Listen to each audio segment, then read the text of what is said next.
La charla de hoy había sido programada para culminar algo que se hizo en el verano y también para iniciar algo que va a comenzar ahora. Yo pensé que el tema del 24 de marzo debíamos tratarlo con una cierta amplitud, porque si esta charla culmina las actividades de estudio que hubo en el verano, entonces vamos a mantenernos fieles a ese método y vamos a tratar el problema del 24 de marzo también como un tema de estudio. Porque después de todo, los compañeros que integran la Unión de Juventudes por el Socialismo y en general los compañeros de la nueva generación, los compañeros adolescentes, no pueden decir que tengan un conocimiento de algunos acontecimientos históricos porque los hayan vivido. Están obligados a leerlos, están obligados a informarse por terceros y por lo tanto están sujetos a la deformación política que va acompañada con las versiones que las distintas tendencias dan del 24 de marzo. Pero como también la charla de hoy pretende inaugurar una campaña de acción con vistas al futuro, es importante ver esta gran crisis que se ha armado en torno a la obediencia debida, al indulto, desde hace 2 meses, cómo debe ser tratada por una juventud que se diferencia de otras tendencias políticas de la juventud por el hecho de que en lugar de la demagogia procura elaborar consignas que orienten al movimiento, y como ustedes saben la demagogia no tiene ese objeto. La demagogia simplemente tiene el objeto de estimular la exaltación, presentar bien a un partido, colocar a sus dirigentes con la mejor luz ante la audiencia. La consigna busca orientar, dar una conciencia de lo que está pasando y fijar el rumbo más realista para poder realizar objetivos muy, muy queridos por los trabajadores. La charla de hoy entonces va a tratar de conciliar qué fue el 24 de marzo como fenómeno, como historia, qué vigencia tiene hoy ese proceso y cuál es el camino a seguir. Porque es indudable que la visión general del 24 de marzo es que un grupo de militares malos dieron un golpe que afectó a 33 millones o 30 millones de argentinos buenos, que golpeó a todos los partidos políticos y a todos los demócratas, que perjudicó a la iglesia, a los trabajadores, a los capitalistas, etcétera, solo con el afán de cometer una cantidad de crímenes. Con el tiempo, los buenos pudieron resistir o pudieron rehacerse de los golpes recibidos, reaccionaron y hoy tenemos esta hermosa democracia que nos permite, por ejemplo, como dicen normalmente los medios cuando yo tengo que ir a un medio y cuando van otros compañeros del Partido Obrero a un medio, nos da a nosotros la posibilidad de expresarnos como hoy, por ejemplo, podemos expresarnos aquí. Entonces parece una lucha de los buenos contra los malos. Los buenos, por supuesto, siempre son poquitos, los malos somos la inmensa mayoría, y con el tiempo los buenos le ganamos a los malos. Esta explicación salta inmediatamente como una explicación absurda, porque no logra explicar este siguiente hecho. ¿Por qué después que los buenos le ganan a los malos, los buenos no quieren castigar a los malos? La Alianza no quiere castigar a los malos.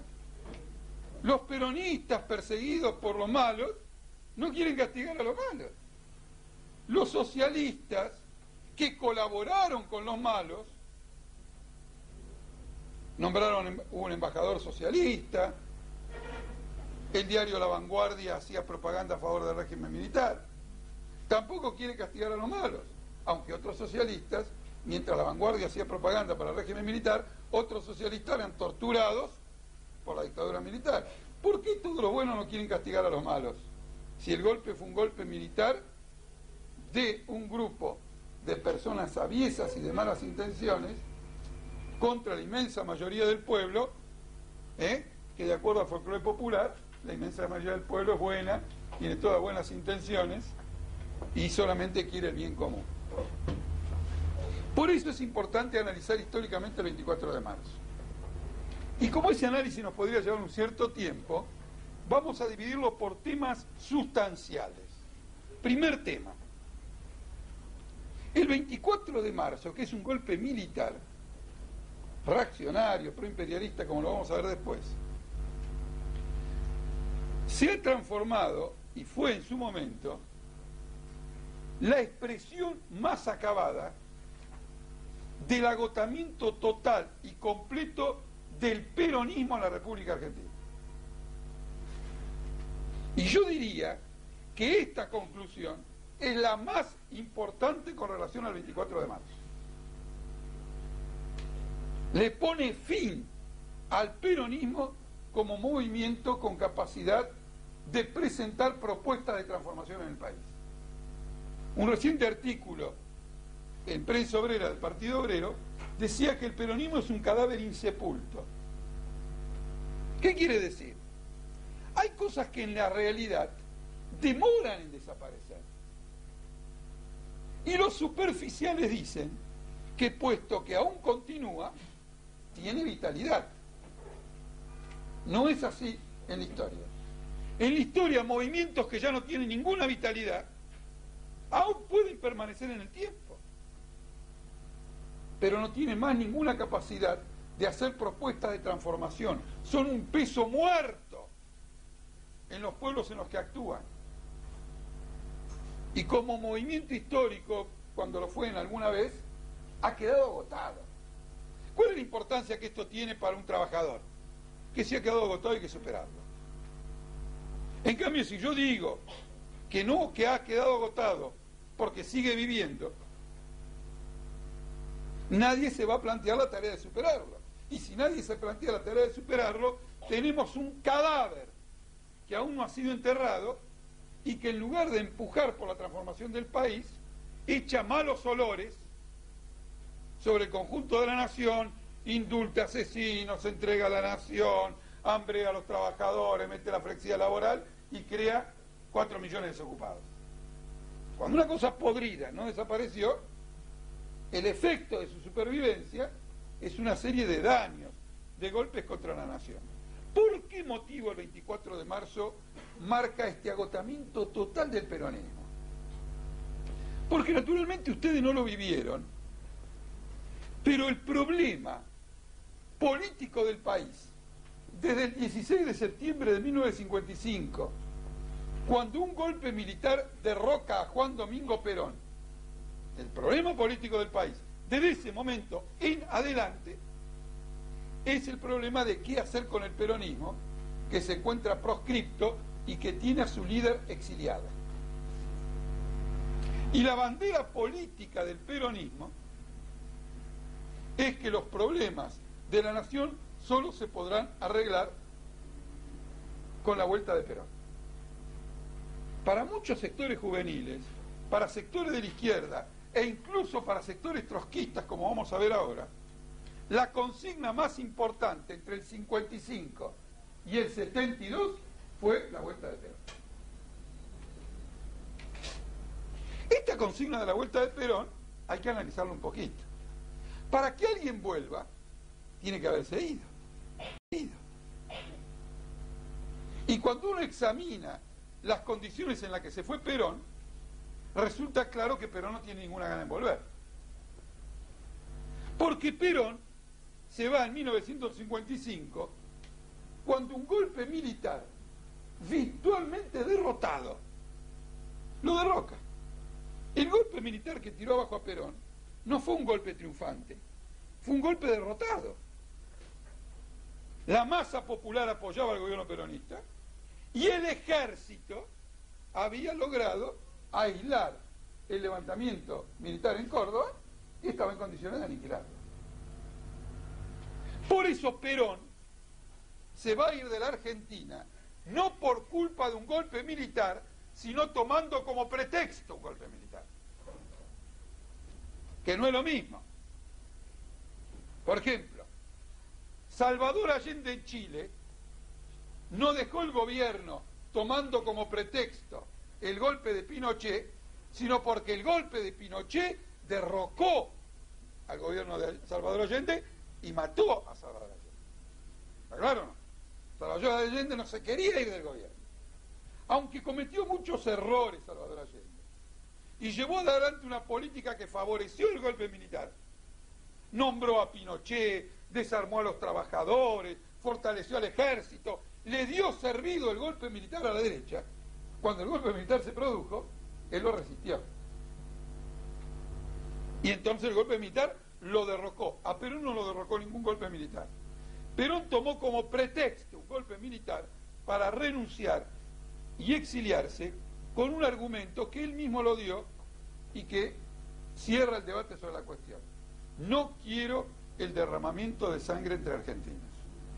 Es decir, si movilizo al pueblo para impedir este golpe militar y para impedir otros golpes militares que se van a producir si fracasa este, vamos a una suerte de guerra civil donde triunfe quien triunfe, va a acabar con su adversario. Va a haber una suerte de guerra civil. Pero en general no hay que temerle a la guerra civil, sino que lo que hay que temer, porque la guerra civil es como un parto, uno no le puede temer ni auspiciarlo, es un fenómeno que emerge de las contradicciones de un país.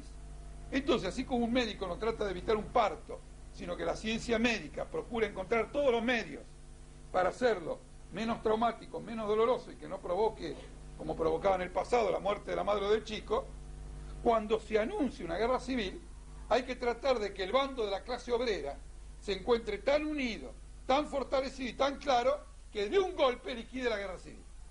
Cuanto más dividida está la clase obrera, menos claro tienen sus objetivos, naturalmente que va a una guerra civil larga, desangrada, etcétera, como esta guerra civil infame que está ocurriendo en Albania, en Yugoslavia, en todos esos países, donde nadie sabe lo que quiere, y naturalmente cuando nadie sabe lo que quiere todo el mundo se mata sin miramiento.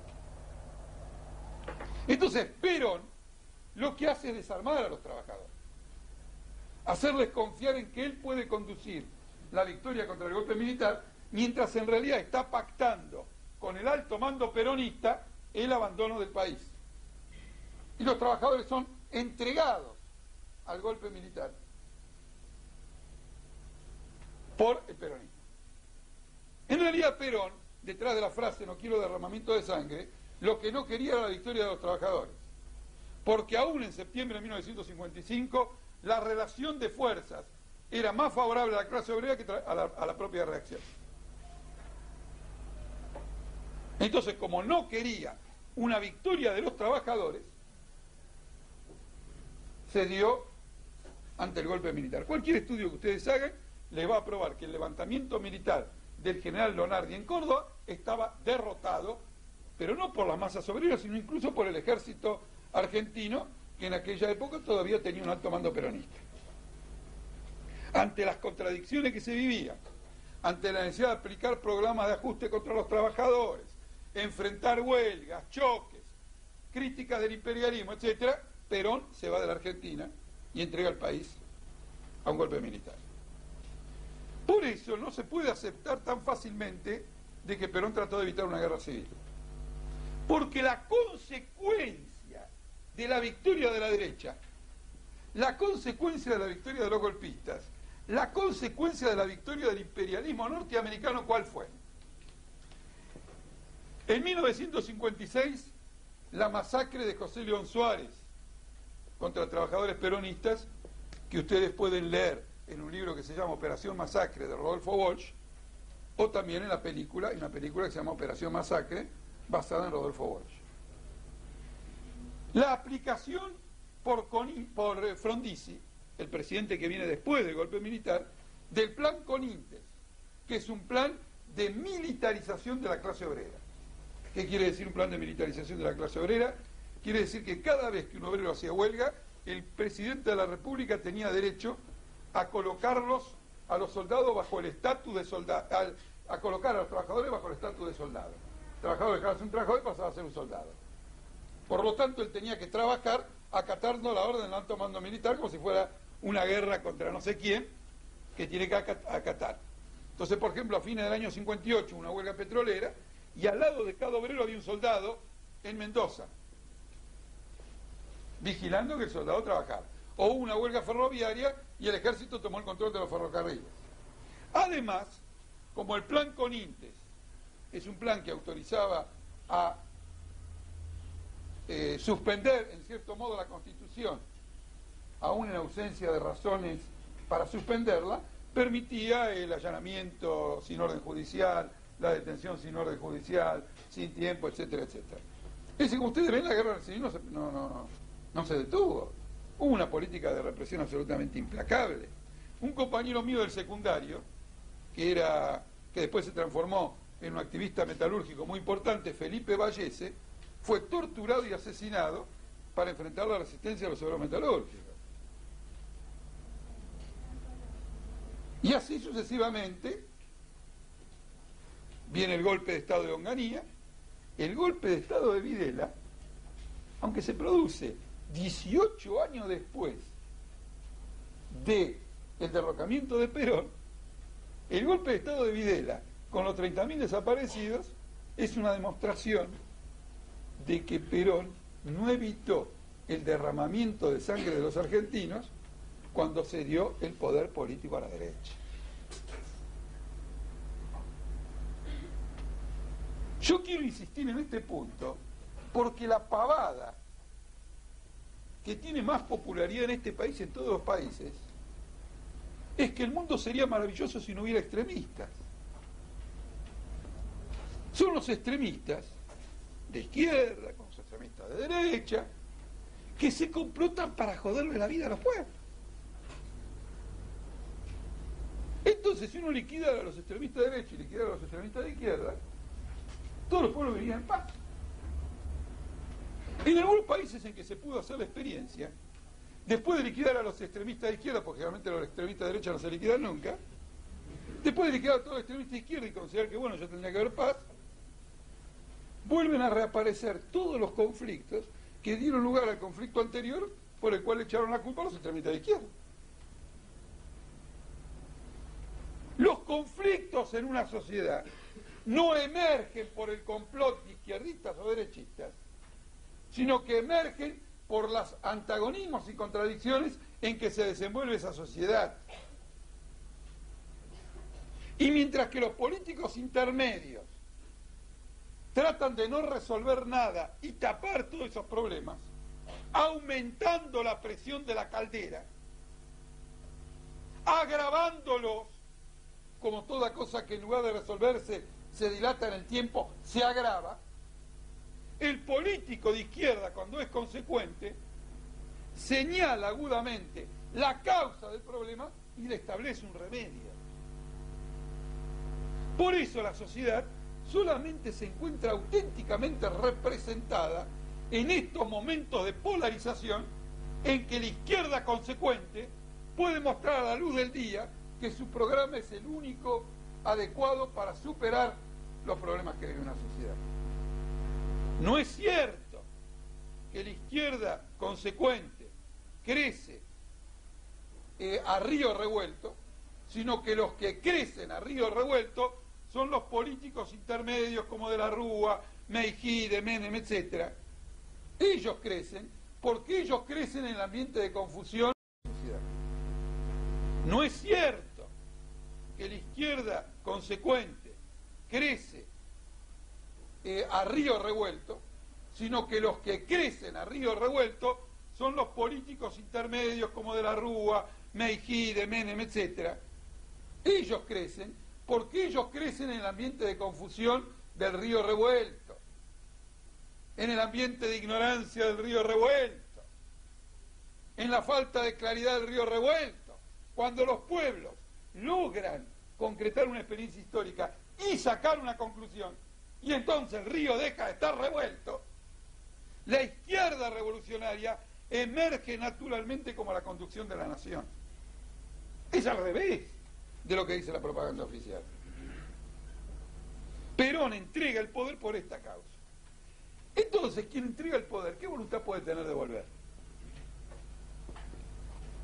¿Quién se fue para no atizar los conflictos agudos que tiene el país? ¿Quiere volver? Durante 18 años, la consigna, la vuelta de Perón, fue una trampa nefasta para impedirle a los trabajadores tener claridad sobre el rumbo político a seguir. Porque se levantaba la consigna por la vuelta de Perón, naturalmente un derecho democrático que Perón tenía, porque como todo ciudadano argentino tiene que tener derecho a vivir en la Argentina y ejercer plenamente sus derechos. Fue una consigna para evitar que el movimiento obrero se planteara claramente sus objetivos. En primer lugar, solo en primer lugar, porque Perón no quería volver.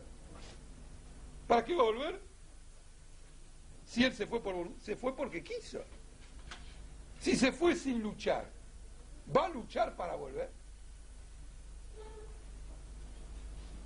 Esto es interesante porque en el año 56 una corriente trotskista encabezada por Nahuel Moreno se va a transformar en la que con más insistencia, pasión y desenfreno va a lanzar la consigna por la vuelta de Perón. Y como esta corriente, cuando se trata de posiciones oportunistas, es la más consecuente que haya tenido la historia, no así cuando se trata de posiciones revolucionarias, se va a disolver y va a ingresar al peronismo.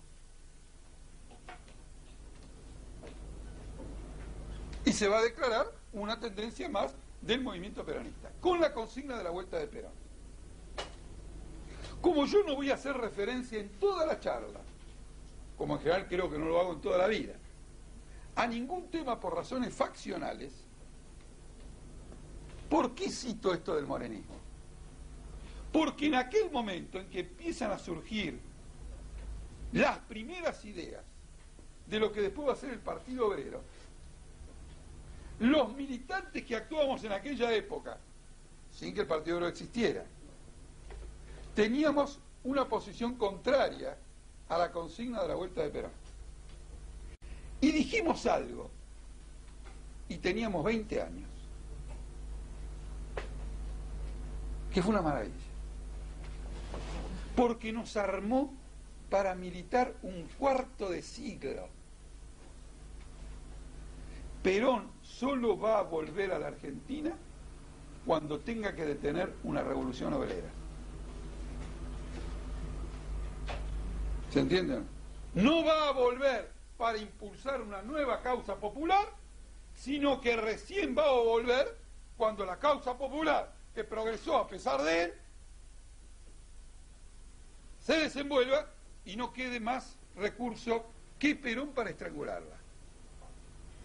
Así quedaron definidas dos posiciones históricas en el campo del trotskismo en relación al tema más importante de la historia argentina en ese periodo.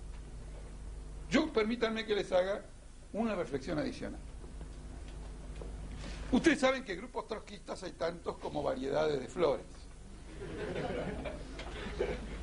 Pero nosotros desde muy chicos nos opusimos a crear grupos trotskistas. Siempre considerábamos mejor tratar de corregir un grupo trotskista que existe que fundar uno nuevo. Porque la tendencia a fundar grupos nuevos, sin una claridad política muy grande, traduce ese ombliguismo pequeño burgués, del que cree que la historia empezó con él, y él empezó a ver todos los problemas, y también traduce un profundo desprecio sobre los problemas de orientación del movimiento obrero, el cual no puede estar escuchando 15 voces diferentes en nombre de un mismo programa. Cuando alguien dice voy a fundar la verdadera organización y esta sí va a llevar adelante, se olvida que hay otras que en nombre del mismo programa más o menos dicen cosas parecidas. Y el solo hecho de que en la puerta de la fábrica haya 15 volantes de 15 organizaciones que los obreros no distinguen una de otra, es un factor absoluto de confusión. Totalmente de confusión. Si nosotros nos decidimos a crear una nueva organización, fue en virtud de esta divergencia política estratégica con el morenismo. El morenismo era una corriente del peronismo y nosotros queríamos luchar por un partido obrero. Y el morenismo, luchaba por el regreso de Perón y nosotros denunciábamos el regreso de Perón como un instrumento del imperialismo. Si hubiéramos estado en el mismo partido, no rompíamos. Hubiéramos dado la batalla adentro. Pero tener que entrar ya con esta divergencia es imposible. Esto es un comentario al margen. Pero el hecho de que sea al margen no quiere decir que no sea esencial. Porque yo espero que esta juventud que está aquí sea siempre consciente de lo que representa tratar de ayudar a los trabajadores a la unidad y a la claridad, y no se deje guiar nunca por consideraciones individualistas, pequeñoburguesas, egoístas, mirándose permanentemente a sí mismo, y no siempre colocándose al servicio del interés general de los explotados. Una cosa que no sirve para el interés general de los explotados es contrarrevolucionaria, aunque esté en función de las mejores intenciones. Por eso yo me justifico de por qué creamos una organización habiendo otras organizaciones. Esto marcaba una dificultad final. En el año 1964, el peronismo inicia una campaña diciendo que este año viene Perón, en 1965. 64, 65, no me acuerdo. No me acuerdo si noviembre para fines del 64 o para fines del 65. Debe ser para fines del 64. ¿No? Para fines del 64 una campaña. Y aquí, con esta campaña de Perón, donde Perón dice vuelvo, y todas las organizaciones peronistas dicen Perón vuelve, y el país espera para recibir a Perón, nuestra tendencia política va a sacar su primera agitación. La primera agitación.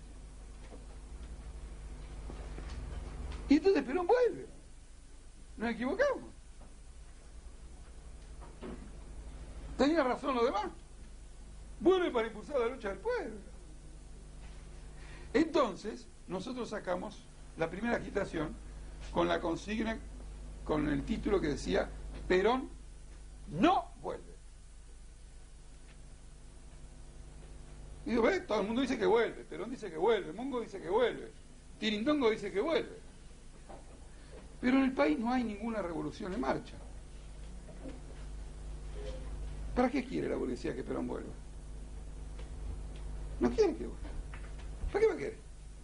Si no hay nada que estrangular, nada que aplastar, nada que joder, nada que reventar, ¿para qué va a volver? ¿Está claro? Ya éramos conscientes en aquella época, en cierto modo, que teníamos un par de huevos fenomenales. ¿Por qué? Si todo el mundo decía que Perón vuelve, uno podría decir en rueda de familia, no creo, ¿vos crees que va a volver? Por ejemplo, y uno decir, no, creo que no. Como ahora, por ejemplo, ¿crees que van a agarrar al autor intelectual de cabeza? Y uno dice que sí, otro, la mayor parte dice que no. Comentarios, para salir a la calle y comprometer una tendencia política que están haciendo diciendo Perón no vuelve. ¿No es cierto? Y efectivamente, Perón se toma un avión, llega a Río de Janeiro, y en Río de Janeiro el gobierno brasileño le dice, no podés volver a la Argentina. Lo mete en el avión de vuelta y recala de nuevo a Madrid. Naturalmente, ustedes dirán, bueno, pero quiso volver. En realidad fue una demostración demagógica. El análisis fuerte nuestro no era que Perón subjetivamente quería o no quería todo eso. ¿Qué sabemos nosotros de lo que pasaba con Perón? Perón era famoso porque le escribía a un tipo una carta diciendo que le gustaba el verde y a otro que le gustaba el rojo. Entonces, ¿quién sabía lo que podía pensar Perón? Además, en general, ¿qué importa saber lo que piensa el otro? Lo que interesa analizar son las fuerzas sociales que están actuando y de la cual no pueden escapar los individuos. El Departamento de Estado le dijo al gobierno brasileño que detuviera a Perón en Río de Janeiro, lo detuvo en Río de Janeiro, metió en un avión y lo mandó de vuelta. Después Perón va a volver más adelante. ¿Y por qué no lo detuvo nadie en Río de Janeiro la segunda vez? Pues dice, bueno, estuvo en Río de Janeiro, muy bien. Y la segunda vez cuando volvió, ¿por qué siguió de largo? Y no lo detuvieron en Río de Janeiro. ¿Por qué la primera vez Perón salió de Madrid? Fue a Río de Janeiro y los janeiro lo tuvieron. La segunda vez no salió de Madrid. Mojándole la oreja a todo el mundo. La segunda vez de Madrid se fue a Roma. Y de Roma vino para acá. Para que nadie diga que no cuenta con el apoyo del Papa. Y sin embargo, siguió de largo y llegó a la Argentina. Es decir, ustedes acá tienen una prueba política muy importante. La corriente morenista inauguró la consigna del retorno de Perón, de que vuelva Perón. Y todas las corrientes que después ingresaron al peronismo se copiaron del morenismo. Desde Moreno hasta los montoneros, al final, nadie inventó nada que Moreno no hubiera inventado antes. Es decir, en el año 62 un grupo de socialistas se hizo peronista y luchaba por la vuelta de Perón. Y bajo la dictadura militar de Onganía, es decir, de 1966 en adelante, un grupo de la derecha católica que le pudo hacer conocido como Montonero, también ingresa al peronismo y también levanta la consigna de la vuelta de Perón. Es decir, que después de eso nadie inventó absolutamente nada. Y después de 18 años, Perón vuelve a la Argentina en 1972. No voy a entrar en los detalles. Pero esta vez, nuestra corriente política no saca ningún folleto que dice que Perón no vuelve. Sino que todos nuestros análisis están volcados a mostrar para qué vuelve. ¿Y para qué vuelve Perón? Vuelve para lo que habíamos dicho de entrada en esta historia. En 1969, 3 años antes de la vuelta de Perón, el día 29 de mayo, se produce el levantamiento obrero más importante de la historia de la República Argentina, cuando los obreros de las grandes fábricas de Córdoba se levantan, derrotan a la policía, la encierran en la jefatura y ocupan integralmente la ciudad. A la noche tiene que intervenir el ejército y durante toda la noche hay combates entre los trabajadores y el ejército a través de francotiradores que hostilizan la acción del ejército. 29 de mayo de 1969. Y sucesivamente, bueno, pocos días antes se había producido un levantamiento en Rosario, impulsado por los estudiantes, el Rosariazo, y a partir de entonces se producen levantamientos populares, como estos que ahora vemos en Cutralcó, pero de características diferentes, en casi todas las provincias. Entonces vamos a conocer el Rosariazo, ya habíamos conocido el Cordobazo, el Tucumanazo, el Mendozazo, toda Mendoza ocupada por los trabajadores, en particular las maestras, a partir de una huelga general de la docencia mendocina, y hasta vamos a tener el Rocazo, en General Roca de Río Negro, levantamientos populares crecientes. Estos levantamientos populares crecientes provocan la caída del gobierno de Onganía. Provocan que los militares empiecen a pensar en llamar elecciones. Y en la medida que la tensión va aumentando y flota en el aire la necesidad de detener esta revuelta obrera, empieza a emerger el problema de la vuelta de Perón. Se confirmaba el mayor pronóstico político de nuestra corriente. Perón va a volver para detener una revolución obrera, para ahogar, para estrangular una revolución obrera, no para impulsarla. Este es el significado fundamental. Pero al mismo tiempo, con este retorno de Perón, que nosotros le adjudicamos a este tipo de finalidad, se va a poner en práctica la experiencia de un nuevo gobierno peronista. ¿Para qué sirve tener de nuevo al peronismo en el gobierno? Sirve para realizar los objetivos de los trabajadores, de independencia nacional, etcétera, etcétera, que habrían quedado estrangulados el 16 de septiembre de 1955, cuando se produjo el golpe que derrocó a Perón. Esto es lo esencial. Y los 3 años del peronismo en el gobierno son de semejante fracaso, de semejante agudización de los conflictos sociales, de luchas tan agudas, que el peronismo en el gobierno va a fracasar completamente en cualquier tentativa de conciliar a las clases sociales del país, de realizar las aspiraciones de los trabajadores, de cumplir lo mínimo que tenía prometido y hasta de poder ejercer el gobierno en forma más o menos razonable.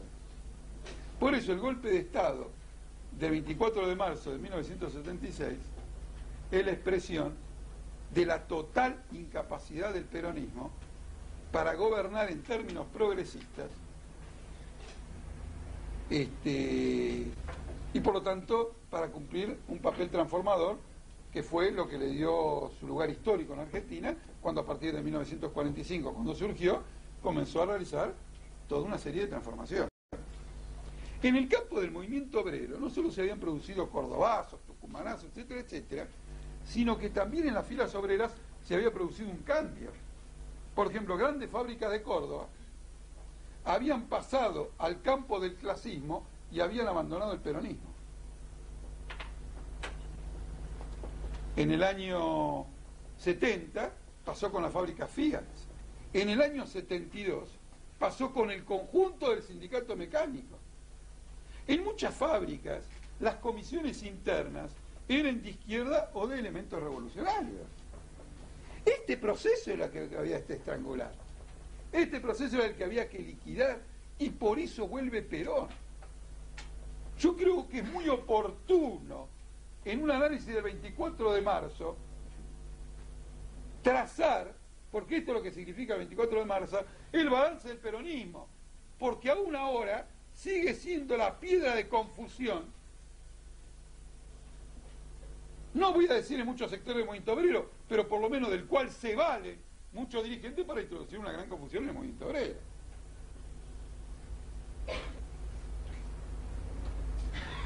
Esta experiencia permite explicar un tema que hace a la diferencia entre un democratizante y un revolucionario, entendiendo por democratizante aquel que, creyendo que si hay una mayor transparencia y se respeta el voto, eso conduce a transformaciones sociales.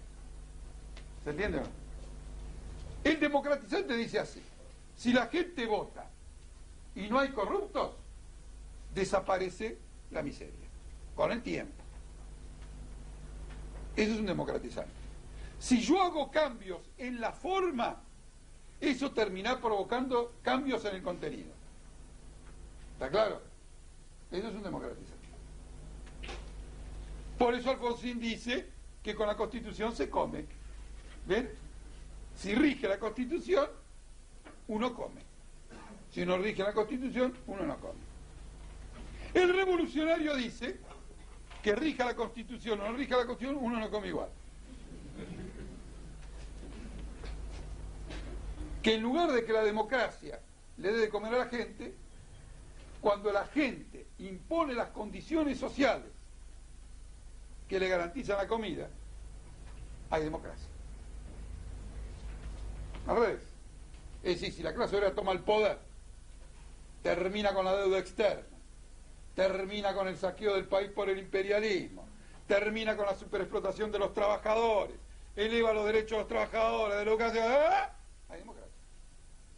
El democratizante dice: si ponemos democracia, todo el mundo morfa. Este es un tema interesante. Por ejemplo, la izquierda argentina es democratizante. Está agrupada internacionalmente en un organismo que se llama el Foro de San Pablo. Y yo he ido a varias reuniones del Foro de San Pablo. Entonces les voy a contar una cosa que pasaba que era apasionante.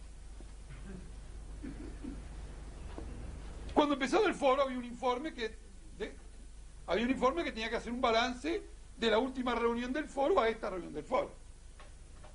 Y más o menos, generalmente los informes tienen que decir si las cosas fueron para adelante o fueron para atrás. ¿Cierto? Todos los informes era que las cosas iban para adelante. Y todas las veces que yo intervenía era que las cosas iban para atrás. ¿Ellos estaban equivocados? No. Yo estaba equivocado tampoco. Para ellos las cosas iban para adelante, porque en los países se seguía votando. Se vota. Y es más, en un país que no se votaba, ahora se vota. Por ejemplo, Paraguay, debe haber casos. O Haití. Otro país más ingresó a la democracia. ¿Está claro o no? Entonces decían, esto va. Cuando yo tenía que intervenir, mostraba que los trabajadores habían perdido derechos, que aumentaba la desocupación, que había represión, que había gatillo fácil. Es decir, que la democracia había fracasado, que por lo tanto hay que ir a otra cosa. Yo también tenía razón. Para el democratizante, lo importante es el programa de espectáculos que ofrece el Teatro San Martín. No, ustedes no se acuerdan, pero hace tan poquito tiempo ese era el criterio bajo el gobierno de Alfonsín. Alfonsín quería que el Teatro San Martín fuera una especie de Georges Pompidou de París, que da toda clase de espectáculos, mucho más, pero porque es un museo y muchas otras cosas más. Pero una cosa de tipo. Entonces, si esto era París, repitiendo el esquema ese que si hay democracia se come, ellos decían, si 4 manzanas del centro se parecen a París, Argentina es Francia. ¿Está claro o no? Y nosotros diríamos, si hacemos que Argentina sea como Francia, un día tendremos una ciudad como París. ¿Se entiende o no? Entonces esta divergencia entre el problema democratizante y revolucionario es muy importante. Ahora que vamos discutiendo el tema de la obediencia debida, aparece con mayor claridad. Entonces el peronismo vuelve al gobierno y se instaura este gobierno, un gobierno constitucional. Y con el gobierno constitucional que se instala, ocurre un fenómeno muy curioso, que es necesario que lo tengan presente, no solo para comprender las cosas, sino también cuando actúan en la lucha, que les sirva como denuncia. Todas las clases sociales apoyan la vuelta de Perón. Ustedes vieron, por ejemplo, que ahora el grupo de los 8, formado por la Unión Industrial Argentina, la Cámara de Comercio, está en contra de la reforma laboral. Así como ahora está en contra de la reforma laboral, porque la quiere más negrera de lo que es, en 1973 estaba a favor de la vuelta de Perón. Estos negreros. ¿Cómo puede ser que los negreros estuvieran a favor de la vuelta de Perón? Porque Perón venía a cumplir la política de los negreros. La Unión Industrial Argentina, con todas las entidades, va a firmar con la CGT un pacto social, va a apoyar. Si ustedes leen el diario, que en esa época salía de Timerman, La Opinión, un diario como ahora Página 12, ahí está, había un Página 12 en aquella época. El Página 12 de aquella época se sorprendía en un artículo de la unidad nacional que había creado la vuelta de Perón. Es decir, que los que lo voltearon saludaban su retorno, señal de que venía a estrangular una revolución. Había una ilusión fantástica. Hasta la clase empresarial, la patronal, no solo quería aprovechar a Perón, sino que estaba ilusionada en que el retorno de Perón pusiera un cierto fin a los antagonismos sociales. Porque desde que se había producido el Cordobazo en 1969, nadie había logrado pararlo. Si Perón tampoco lo lograba parar, entonces esto era imparable. De ahí viene la gran ilusión y el apoyo de toda esta gente a Perón. Y como yo digo, le dije antes, el peronismo fracasa rotundamente en un problema de transformación social. Por ejemplo, primero, después de 18 años de continuo deterioro de los salarios, el peronismo vuelve al gobierno y declara el congelamiento de los salarios. Después de 18 años, el congelamiento de los salarios. Después de 18 años que no había paritaria, no había negociaciones colectivas, habían choques permanentes en torno a este problema, decreta el congelamiento de los salarios. Y establece un pacto social por el cual durante 2 años no se pueden discutir los salarios. ¿Qué mejor para la clase patronal? Después de 18 años de estar bajando los salarios con gobiernos militares o reaccionarios, ahora imponía una cosa de ese tipo. El gobierno de Perón, con relación a los sindicatos, establece con claridad una ley que va a provocar el primer choque con la juventud peronista. Establece una ley por la cual las direcciones sindicales van a durar 4 años y tienen derecho a intervenir las comisiones internas. Le va a dar a la burocracia sindical la posibilidad de barrar con las comisiones internas opositoras, que era uno de los fenómenos que había que atender con el surgimiento de comisiones internas combativas, como yo le había mencionado antes, en la fábrica. Y cuando se va a votar en el Parlamento esta ley de acciones profesionales, la izquierda peronista se opone. Perón la llama, le dice que tiene que votar a favor, y la izquierda peronista montonera vota a favor de la ley que burocratiza a muerte a Perón. Y como yo digo, le dije antes, el peronismo fracasa rotundamente en un problema de transformación social. Por ejemplo, primero, después de 18 años de continuo deterioro de los salarios, el peronismo vuelve al gobierno y declara el congelamiento de los salarios. Después de 18 años, el congelamiento de los salarios. Después de 18 años que no había paritaria, no había negociaciones colectivas, habían choques permanentes, en torno a este problema decreta el congelamiento de los salarios. Y establece un pacto social por el cual durante 2 años no se pueden discutir los salarios. ¿Qué mejor para la clase patronal? Después de 18 años de estar bajando los salarios con gobiernos militares o reaccionarios, ahora imponía una cosa de este tipo. El gobierno de Perón, con relación a los sindicatos, establece con claridad una ley que va a provocar el primer choque con la juventud peronista. Establece una ley por la cual las direcciones sindicales van a durar 4 años y tienen derecho a intervenir las comisiones internas. Le va a dar a la burocracia sindical la posibilidad de barrar con las comisiones internas opositoras, que era uno de los fenómenos que había que atender con el surgimiento de comisiones internas combativas, como yo le había mencionado antes, en la fábrica. Y cuando se va a votar en el Parlamento esta ley de acciones profesionales, la izquierda peronista se opone. Perón la llama, le dice que tiene que votar a favor, y la izquierda peronista montonera vota a favor de la ley que burocratiza a muerte a los sindicatos. Como el Chacho Álvarez, que vota a favor de la ampliación de la Corte Suprema para que el menemismo tenga mayoría cuando él estaba como diputado justicialista. La historia se repite. Es un gobierno sin transformación social. Pero un gobierno sin transformación social no logra controlar la efervescencia popular, no logra controlar las reclamaciones, no logra esto, ¿no es cierto? No logra, si no satisface las aspiraciones del pueblo, no logra resolver ninguno de los problemas. Entonces se transforma en crecientemente reaccionario. Se agudizan los conflictos dentro del peronismo, los choques, etc. Y Perón, y esto fuimos nosotros los únicos en decirlo durante mucho tiempo, pero parece que ahora lo reconoce y lo prueba un montonero, Perón decreta la formación de las AAA, una organización militar destinada al asesinato de militantes obreros y de izquierda. No sé ahora bien lo que dice, ¿quién mencioné yo? Bonazo, ¿mencioné? No. Miguel Bonazo, que era un montonero, lo dice ahora en un libro sobre Cámpora, no sé bien lo que dice porque no lo leí, pero Perón saca una circular interna del Partido Justicialista diciendo que hay que liquidar a los disidentes. Por lo tanto, la orden que va a llevar a los 30.000 desaparecidos no la dio Videla. La orden inicial no la dio Videla, la dio el general Juan Domingo Perón. Esto es fundamental.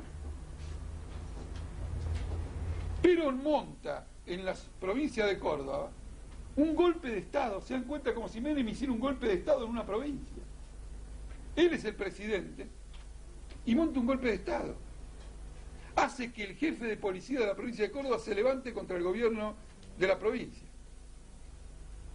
se levanta y una serie de conflictos y lo demás, y entonces ante el caos institucional interviene Córdoba, saca al gobernador y coloca un interventor, que es un elemento de la derecha, clerical, fascistizante. La Unión Cívica Radical, que como ustedes saben es el partido más democrático no solo de la Argentina, sino del mundo entero, apoya la intervención de Córdoba. Y se forma una multipartidaria en la Argentina, que incluye también al MAS, MST, una multipartidaria, radicales, MAS, peronistas, todos los partidos políticos. Se forma una multipartidaria que frente a esta crisis dice que está en peligro la Constitución, es decir, que está en peligro Perón, que habría un golpe para derrocar al propio Perón, es decir, que mientras Perón le da un golpe a todo el mundo para quedar firmemente agarrado del gobierno, la multipartidaria interpretaba que había movimientos de crisis golpistas para tirar a Perón. Entonces naturalmente defendía a Perón, y Perón aprovechaba que lo defendían a él para seguir bajándole la calle a todo el mundo. Es decir, que el democratizante termina teniendo una posición contrarrevolucionaria, porque no solo que la democracia no te da de comer, sino que ante el incremento de la lucha social y el incremento de los conflictos, la democracia dice, para salvar a la democracia hay que dar palos y si es necesario hay que dejar de dar de comer. Es decir, que habiendo debutado con el programa de que con democracia se come, termina con el programa de que para salvar a la democracia no comamos. Bajan salarios porque para que los capitalistas no te tiren abajo no hagan un golpe de Estado, se incrementa la desocupación, etcétera, etcétera, y se adoptan leyes de tipo contrarrevolucionario, como esta de la burocracia sindical, como la de 3A, como la intervención a Córdoba, la intervención a la provincia de Buenos Aires, etcétera, etcétera, etcétera. Entonces en esto quiero transmitirle una idea política que creo que es absolutamente esencial que se comprenda. Y si es necesario que se produzcan muchos debates sobre esto, que se produzcan, porque creo que es el problema estratégico más serio que el movimiento obrero enfrentó desde la Revolución Francesa de 1789 hasta hace 2 minutos. Es decir, que lo va a seguir enfrentando. La consigna de que Perón vuelva tenía 2 componentes para cualquiera que lo quiera analizar. Un primer componente era un componente democrático. En primer lugar, Perón es un argentino y tiene derecho a vivir en la Argentina, elegir y ser elegido. ¿Un revolucionario puede estar en contra de eso? Un revolucionario no puede estar en contra de eso. Por lo menos en las condiciones que estaba la Argentina entre el 55 y adelante. Por lo tanto, nosotros defendíamos el derecho de Perón a ejercer plenamente su derecho ciudadano. Segundo problema, siempre dentro de este mismo tema, la mayor parte de la clase obrera se consideraba a sí misma peronista. Y si era consultada, quería que Perón volviera.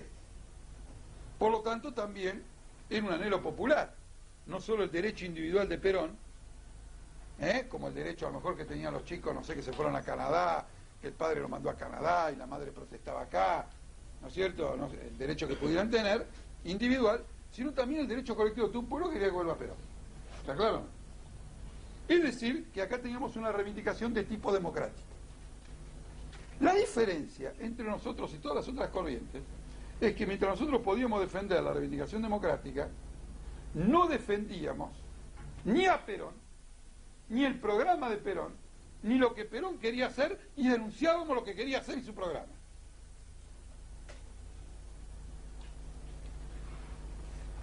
¿Me explico o no?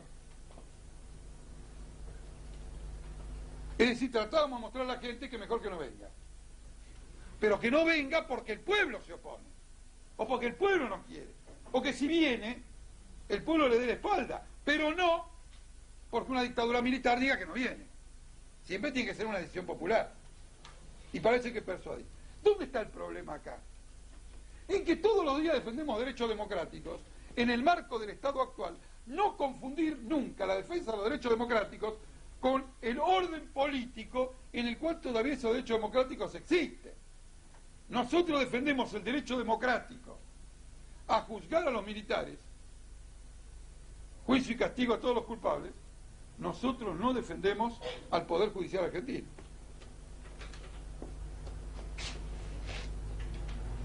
En cambio, el FREPASO en su época buena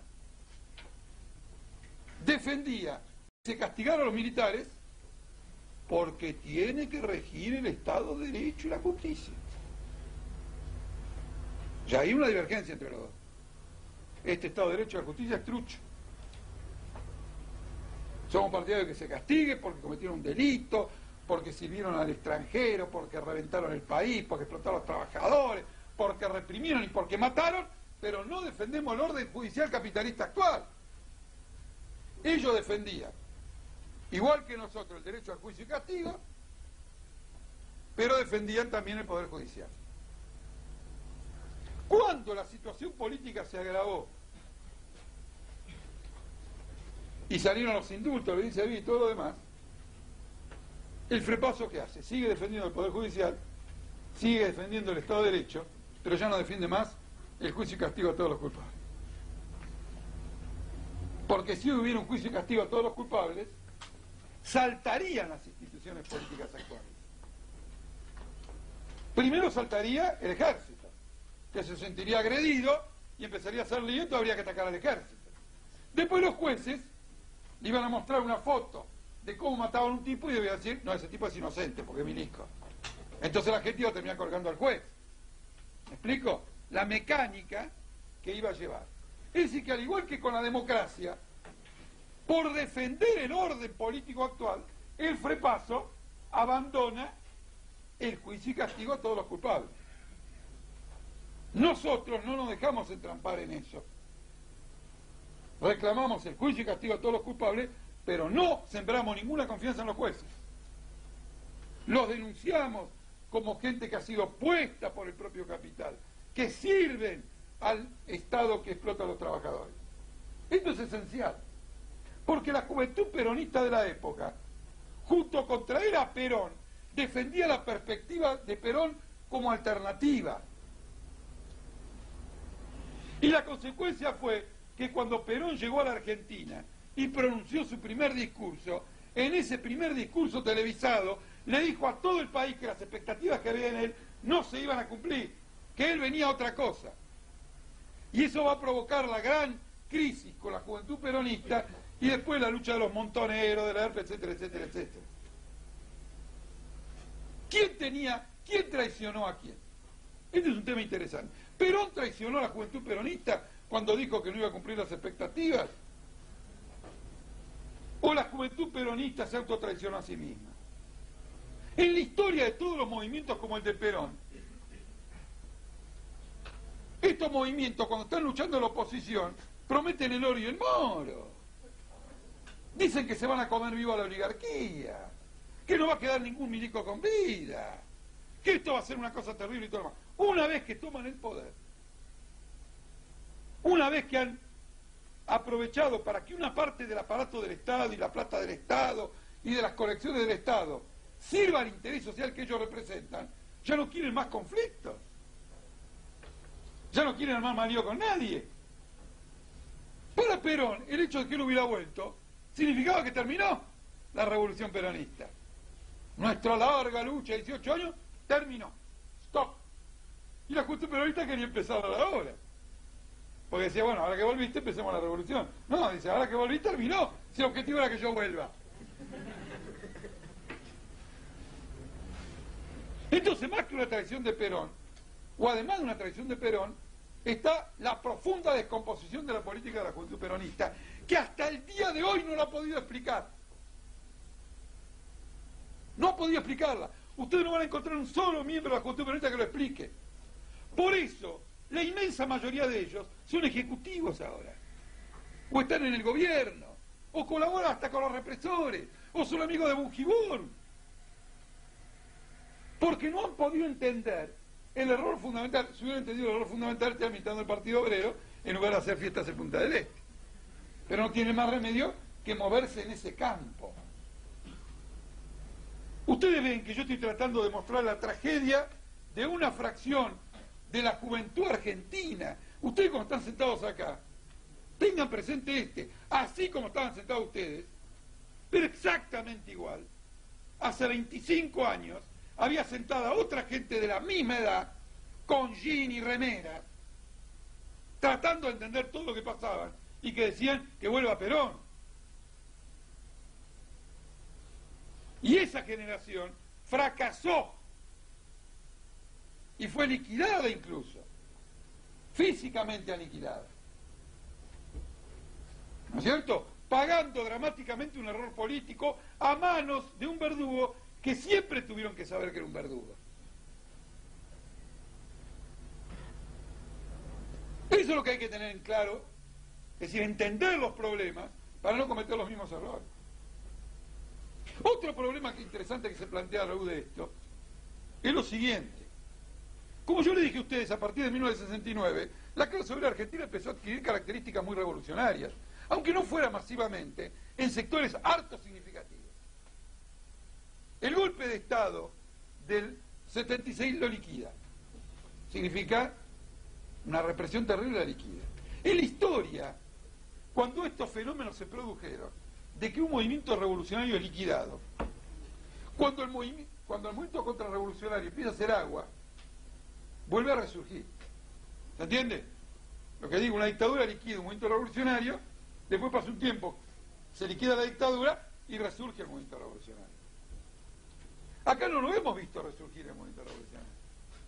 En muchos países no ha resurgido. Y en otros países resurgió enseguida. ¿Por qué en algunos países resurge enseguida y en otros países demora en resurgir?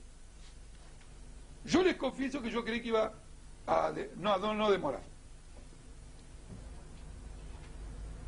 ¿Y por qué cometí ese error? Porque el argumento que me daban para decir que iba a demorar me parecía un argumento malo. Y en el esfuerzo de refutar ese argumento, no tuve en cuenta un argumento que nadie daba y que era el que explicaba que iba a demorar. El argumento que me daban es que hubo 30.000 desaparecidos. Se liquidó, y entonces en Francia, después de la Comuna de París, que hubo 40.000. Y en Rusia, después del fracaso de la Revolución de 1905. Y en Alemania, después de la Primera Guerra Mundial, que hubo 4 revoluciones y cada revolución dejaba un tendal de muertos descomunal, solo para que después hubiera otra. No es suficiente. El que más insistía en que acá está todo liquidado y no hay ninguna esperanza, porque mataron a 30.000 compañeros, era el Partido Comunista. Pero el Partido Comunista, ¿qué quería decir con eso? Que mataron montoneros. Mataron nacionalistas, peronistas. Y bueno, como sin nacionalistas y sin peronistas el Partido Comunista no entiende que no se puede hacer nada, hasta que no reaparezcan de nuevo. Era una exaltación de los planteamientos políticos de un movimiento que había fracasado políticamente. Eso provocaba en mí mayor rechazo. La razón por la que un movimiento revolucionario que existió, de masas, del pueblo, no resurge rápidamente cuando se le presentan de nuevo las condiciones, en unos casos, y en otros casos sí, tiene que ver con la asimilación de las razones de la derrota, y tiene que ver con el papel que los partidos políticos jugaron en el movimiento revolucionario. A ver si me explico. Si yo tomo, por ejemplo, la revolución de 1905 en Rusia, la revolución de 1905 en Rusia fue aplastada físicamente por el zar. No fue traicionada políticamente por los partidos que encabezaban la revolución. ¿Está claro? Las masas sufrieron un golpe descomunal en todo, menos en una cosa: en la confianza en los partidos que la dirigieron y en la confianza en el programa de los partidos que la dirigieron. Cuando después, como consecuencia de la guerra, o mucho antes, mejor, antes de la guerra, empieza a volver a levantarse el movimiento en Rusia por el año 1911, 1912, la gente va de cabeza a los partidos que dirigieron la primera revolución. ¿Está claro? Y de ese modo hacen la segunda revolución. Aquí, los partidos, los grupos, el ERP, los Montoneros, etcétera, que estuvieron más o menos a la cabeza de los sectores combativos de la época, fracasaron políticamente.